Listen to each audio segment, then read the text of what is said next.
Saat malam hari tiba, baru aku teringat kalau semenjak keluar dari rumah Mas Romi, aku tak pernah lagi meminum pil KB. Dan siang tadi aku melakukan hubungan terlarang itu dengan ayah mertua. Sudahlah, aku pasrahkan saja. Kalaupun aku hamil, itu tidak masalah. Toh aku juga sudah ditalak oleh Mas Romi. Dan kalaupun aku sampai hamil, itu dapat membuktikan kalau aku tidak. Saat pikiranku sedang melayang, ku dengar HP berdering, tanda ada panggilan masuk.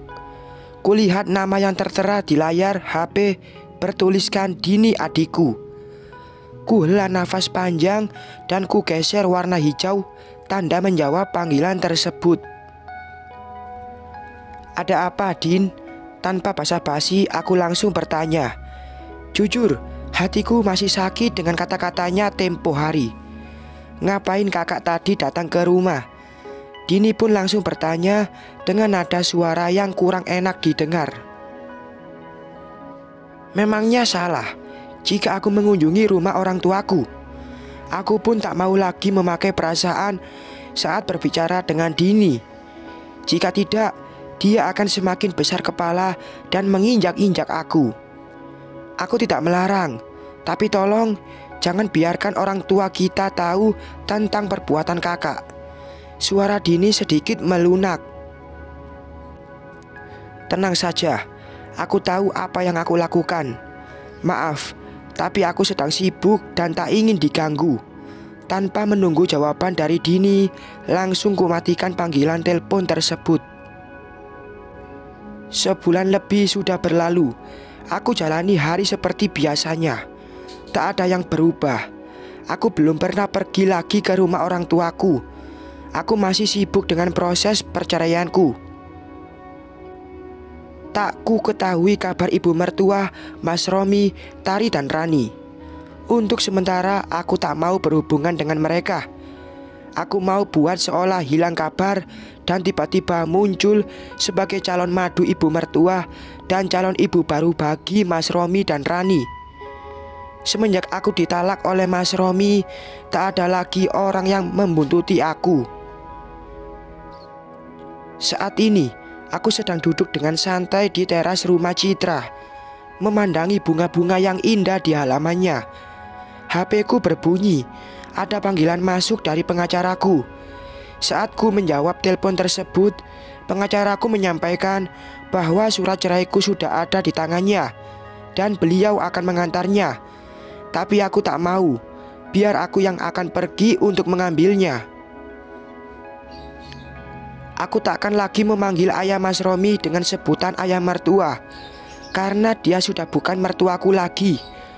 Aku akan memanggilnya dengan sebutan Mas Seno, karena sebentar lagi dia akan menjadi suamiku.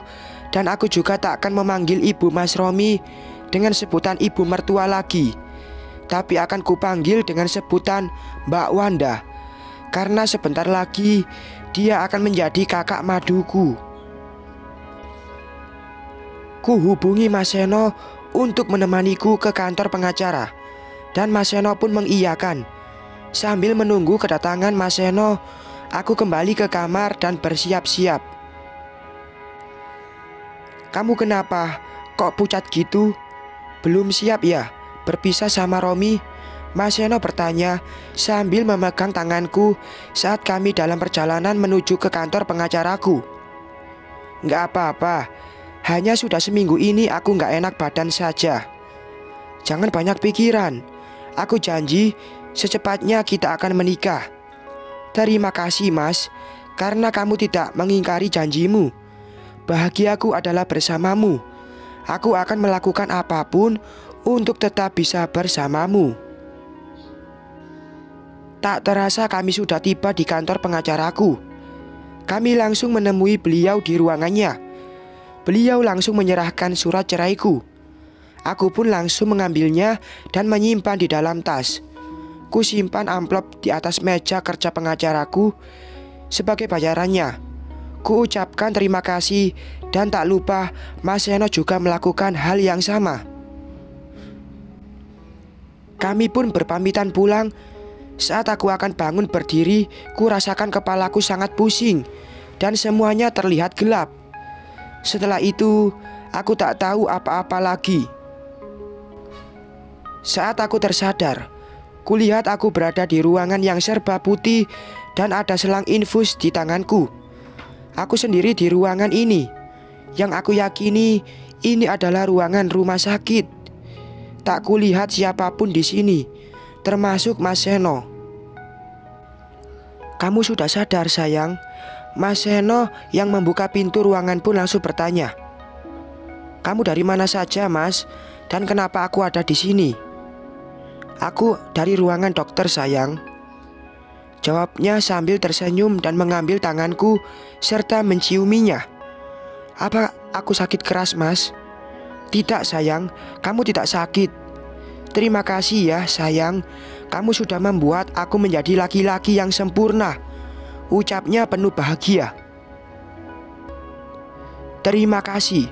Aku akan memiliki anak kandung. Aku akan memiliki darah daging dari orang yang paling aku cintai.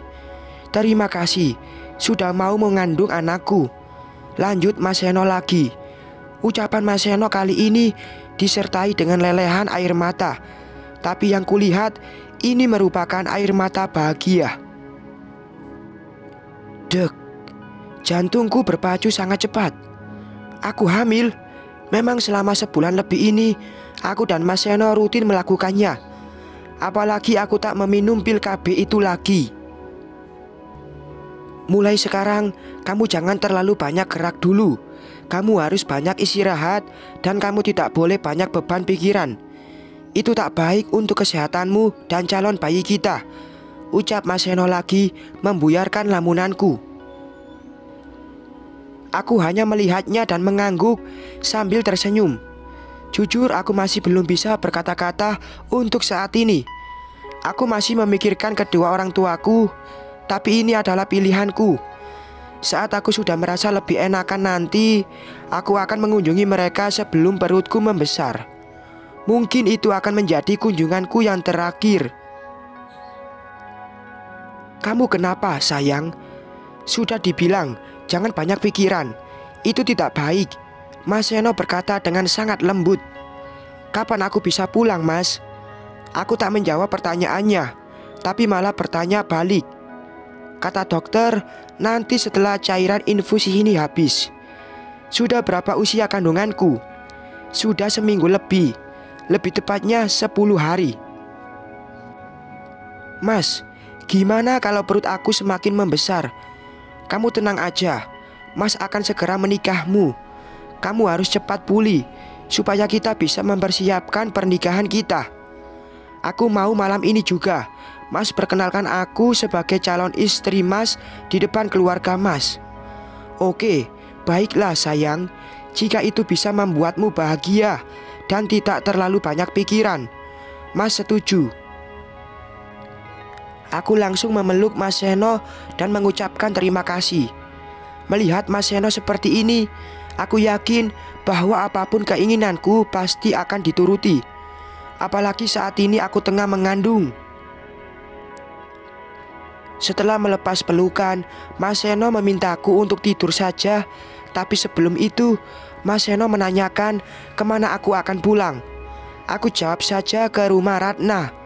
Mas Seno hanya menanggapinya dengan tersenyum, lalu mengelus perut rataku dengan senyuman bahagia. Sepanjang perjalanan pulang, Mas Seno terus menggenggam tanganku dan sesekali menciumnya. Kadang Mas Seno melepaskan tanganku dan mengelus perutku. Aku merasa bahagia diperlakukan seperti ini. Tak terasa mobil sudah masuk ke dalam halaman rumah Ratna. Kulihat Ratna berdiri di depan pintu sambil melihat ke arahku dan tersenyum bahagia.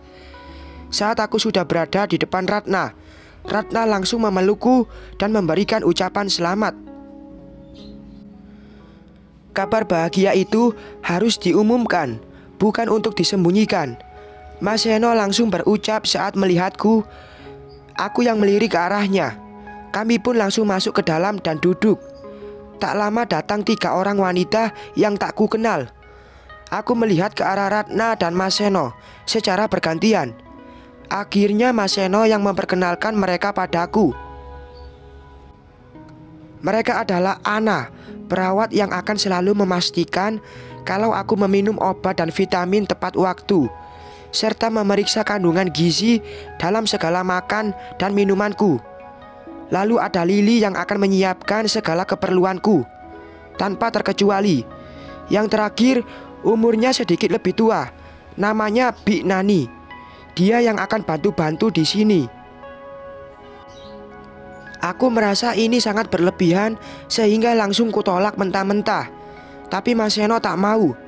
Dia tak mau aku dan calon anaknya kenapa-napa karena ini adalah anak pertamanya, anak kandung dari darah dagingnya sendiri. Setelah itu Mas Seno langsung mengantarku ke kamar. Aku duduk sambil bermanja-manja di sampingnya. Tak lama kemudian Mas Seno pamit pulang. Aku langsung melihat ke arahnya dengan wajah cemberut. "Jangan cemberut begitu dong sayang." Mas Seno mencubit kedua pipiku dengan gemas. "Aku itu lagi hamil Mas. Aku mau selalu dekat kamu." Aku mulai protes dengan nada suara yang sedikit tinggi. "Mama lagi ngambek sayang. Papa takut sekali." Mas Seno mengelus perutku. "Pergilah Mas, aku tak apa-apa kok." Aku langsung bangun berdiri dan hendak melangkah keluar. Tiba-tiba Mas Seno langsung memegang tanganku dan memeluk aku dari belakang. Setelah itu, di baliknya badanku menghadap ke depannya dan menarik aku masuk ke dalam pelukannya. Cukup lama Mas Seno memelukku seperti ini. Aku hanya diam, karena jujur aku merasa nyaman diperlakukan seperti ini. "Maafkan Mas ya, tapi Mas mau pulang untuk meminta keluarga Mas mempersiapkan makan malam. Katanya kamu mau dikenalkan sebagai calon istri Mas pada mereka malam ini juga." Mas Seno berkata sambil melepaskan pelukannya.